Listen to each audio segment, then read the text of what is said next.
Hello, sports fan, and welcome to the Packs for Breakfast Rookie Extravaganza. Because those stars on Dylan Cruz's card says extravaganza. That's what those stars mean. Stars mean extravaganza. So that's why we're doing this. So we picked a bunch of cards on Sunday. Chris and I do it every Sunday, 6 a.m. Mountain Time, 8 a.m. Eastern Time. We pick a bunch of cards, do it live. And from those cards, we usually pick an all-star team, but we decided this time just to go with a bunch of rookies and see how they're doing. So over there on the left, my left, it could be your right. I don't know how you're watching this. Maybe you're standing behind your screen, but it's like I don't know which way you're facing. But it's Dylan Cruz. We're going Dylan Cruz. That's the extravaganza man. Dylan Cruz. So, looking at him, he was the second pick in the first round by the Washington Nationals. He played for the LSU Tigers. Right now he's ranked the number 6 prospect. So, what has Dylan Cruz done in the majors? In the majors so far, in 2024, he had 132 plate appearances, played in 31 games. He batted .219 with 3 home runs, 8 RBIs, had 12 stolen bases. So pretty fleet of foot is what it's looking like. So far in 2025, he's had 37 plate appearances. He's played in 10 games. Not batting so well. He's batting 139, no home runs, no RBIs. Does have a few stolen bases. Now the thing is, when you look at his stats, in the minor leagues, he looked like he had some pop. In the minors and actually in college, more to the point, it looks like he had some pop in his bat. Maybe it was the fact that he had an aluminum bat. I don't know. But he had good power in college, and he didn't seem to be that fast. He wasn't stealing a lot of bases. So maybe because he was hitting more home runs, there's no real opportunity, not as many opportunities to steal. But when he got to the pros, he shows that he's got pretty good speed, but he doesn't have that much pop in the bat yet. So I'm not sure if Dylan Cruz is going to be the guy that, you want him to bat 300 and be a leadoff guy and then steal, 70 bases on the year. Or are you looking to this guy to hit, 30, 40 home runs a season and maybe steal 30, 40 stolen bases every year, be a 40-40 guy, which would make him very good. But right now, Dylan Cruz is having a rough go of it in the majors this year, but we're only 10 games in, not a lot of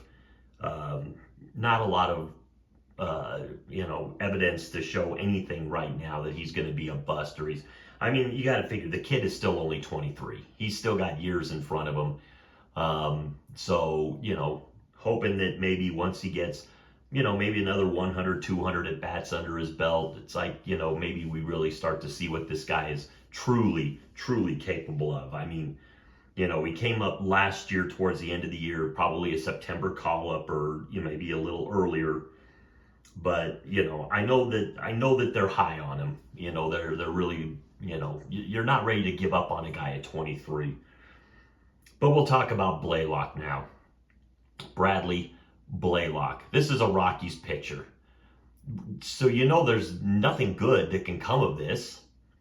But he was drafted actually by the Boston Red Sox in the 32nd round. So he wasn't highly touted. We can say that much.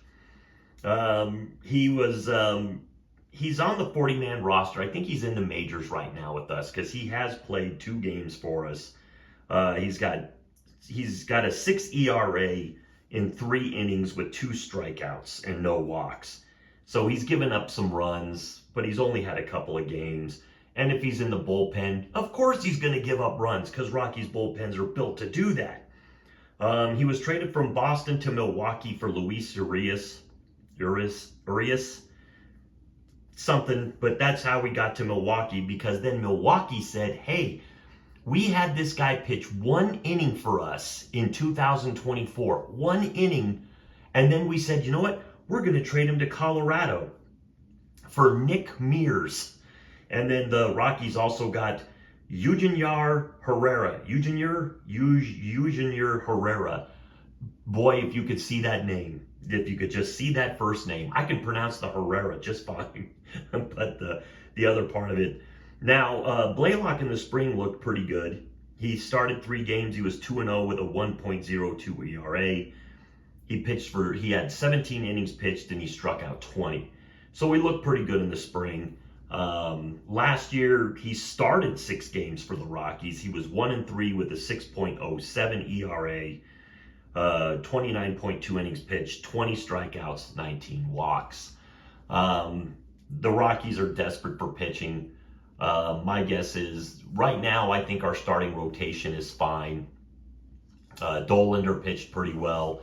Gomber, when he comes, I don't know what they'll do with Dollander when Gomber comes back, because Gomber's on the 15-day IL. And we've got Marquez and Freeland and Feltner and Senzatella, who leads the MLB in ERA with 0.00, even though he's given up in 10 innings, or a little over 10 innings, he's given up 19 hits and no runs. And I mean, he's given up 2 hits an inning and still hasn't given up a run. I don't think that's going to last long for Senzatella. But there's really no place to put Blalock in the starting rotation, because even if one guy gets hurt, you're probably sticking Dollander in there. So you're really you'd have to see 2 guys get hurt. And I don't want to see any Rockies players or any players get hurt. So Blalock might be a bullpen guy for a while. Hoping he can be a great bullpen guy and not a typical Rockies bullpen player. But that's Dylan Cruz, that's Bradley Blalock, and that's All-Star for now.